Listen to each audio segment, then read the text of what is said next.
President Biden is now offering his first reaction to House Republicans' newly opened impeachment inquiry against him. The commander-in-chief finally addressing the inquiry during a closed-door fundraiser in Virginia. He told a room of top Democratic donors, "I don't know quite why, but they just knew they wanted to impeach me, and now, the best I can tell, they want to impeach me because they want to shut down the government. I get up every day, not a joke, not focused on impeachment." And while the president says he is not concerned, White House Press Secretary Karine Jean-Pierre sure is working hard to discredit the claims from the House Republicans. Republicans in Congress, right, they have spent all year investigating the president. That's what they've spent all year doing, and have turned up with no evidence, none, that he did anything wrong. The only reason Speaker McCarthy is doing this political stunt. I'm certainly not going to speculate on what has been a baseless inquiry. There is no evidence. The evidence does not exist, and this is a political stunt. Can you explain why the president interacted with so many of his son's foreign business associates? More than half of voters told CNN they believe the president was involved and he lied. You can't have a response to that, Karine? I don't know how you don't go to the former White House press secretary sitting next to me after that. Well, look, Karine Jean-Pierre loves to cite the Hatch Act. Hatch Act, Hatch Act, Hatch Act. She loves to, when asked about Hunter, I would refer you to Hunter's lawyers.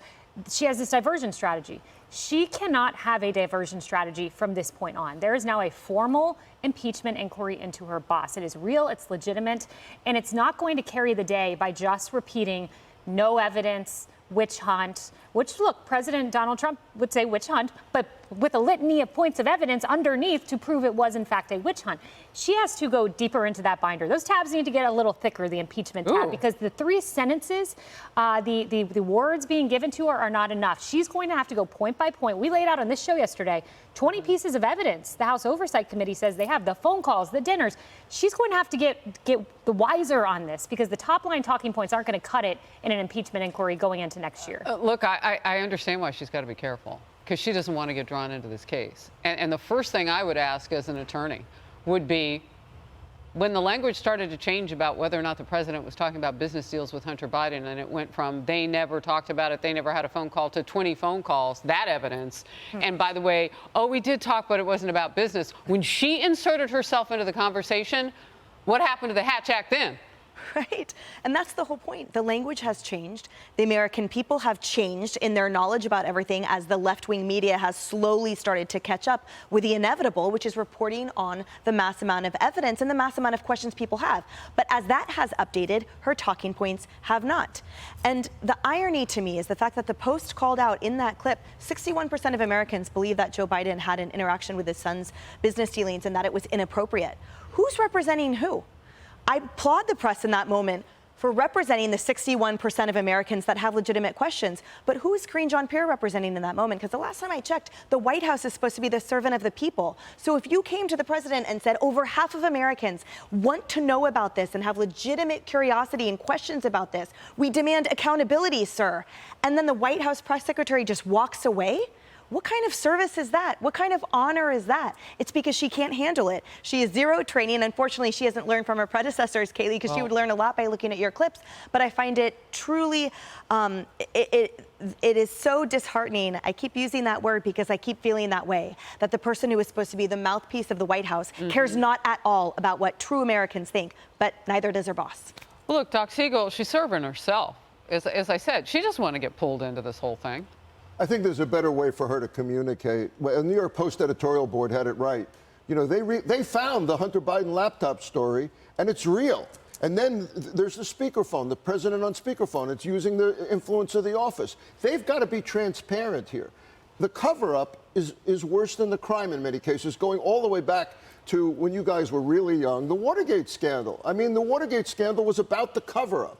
So we all know there's something here. There's a smoking gun here. Trying to obscure it by saying, I don't know what this is about. I'm running the country. I don't know what they're doing. When we know there's actual evidence there. And I'm not an attorney, a great attorney like Emily, but clearly the cover-up can be worse than the crime. Well, I hope Corinne Jean-Pierre never says I'm running the country. Yeah, that's Michelle? You know, not only that, listen to this. It's time for the media to do more to scrutinize House Republicans' demonstrably false claims that they're basing impeachment on. We'll forgive the grammatical errors in that sentence, but the other part, it's time for the media to do more. That's a statement from the White House asking the media to look at and scrutinize. Now, it's the media's job to scrutinize the White House and to scrutinize people in power.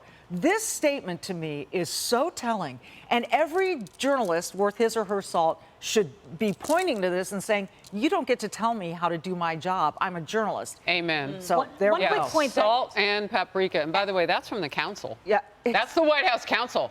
One That came from the legal side, telling the craziness. media what to do. That's a great point. So that was Ian Sams, to your point, White House counsel's office. He's the spokesperson. If I'm Corinne Jean-Pierre, she's White House press secretary, go to Ian Sams' office right now and sit down with him. He put out a 14-page document addressing 7 of the Republican contentions. There are 20. He addressed 7. But sit down with him. Get your facts. Right. At least have a rebuttal to Kevin McCarthy and the Oversight Committee. I'd invite him to the press room since he wants to go. talk directly to the media. Bring the counsel with you. There you go. Yeah. Hey everyone, I'm Emily Campagno. Catch me and my co-hosts Harris Faulkner and Kayleigh McEnany on Outnumbered every weekday at 12 p.m. Eastern, or set your DVR. Also, don't forget to subscribe to the Fox News YouTube page for daily highlights.